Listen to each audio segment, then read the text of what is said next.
चुनर लाल मांगिला हो गोटदार मांगिला।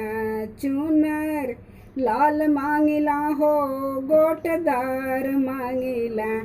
अपना भोला जी से ये वरदान मांगिला। अपना भोला जी से ये वरदान मांगिला।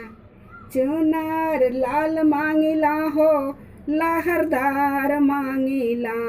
चुनर लाल मांगिला हो लहरदार मांगिला। अपना शिवाजी से ये वरदान मांगिला। अपना शिवाजी से ये वरदान मांगिला।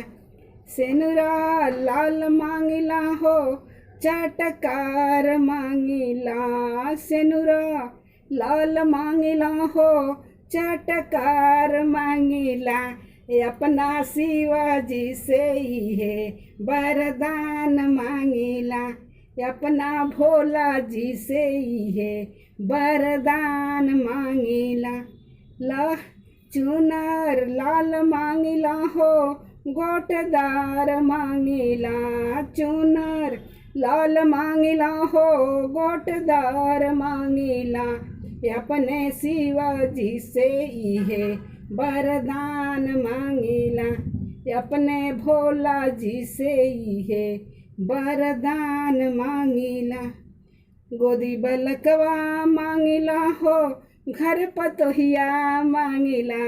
गोदी बलकवा मांगिला हो घर पतोहिया मांगिला।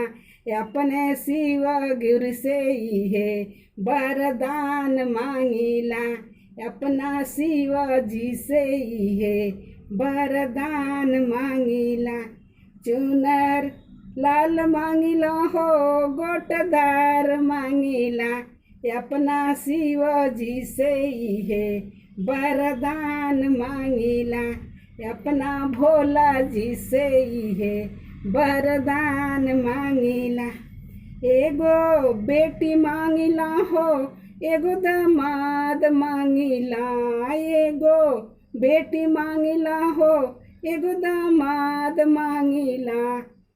हे आंगनवा में शोभे खातिर नाती पोता मांगिला।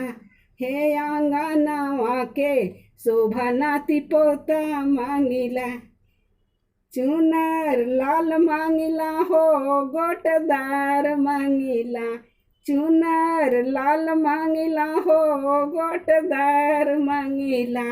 अपने शिव गुरु से ये वरदान मांगिला। अपने भोला जी से ये वरदान मांगिला। चुनर लाल मांगिला हो चटकार मांगिला। अपना शिवाजी से ये वरदान मांगिला।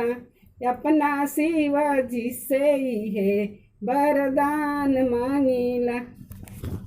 अगर हमारा वीडियो अच्छा लगेगा तो आप लोग लाइक शेयर सब्सक्राइब कीजिएगा।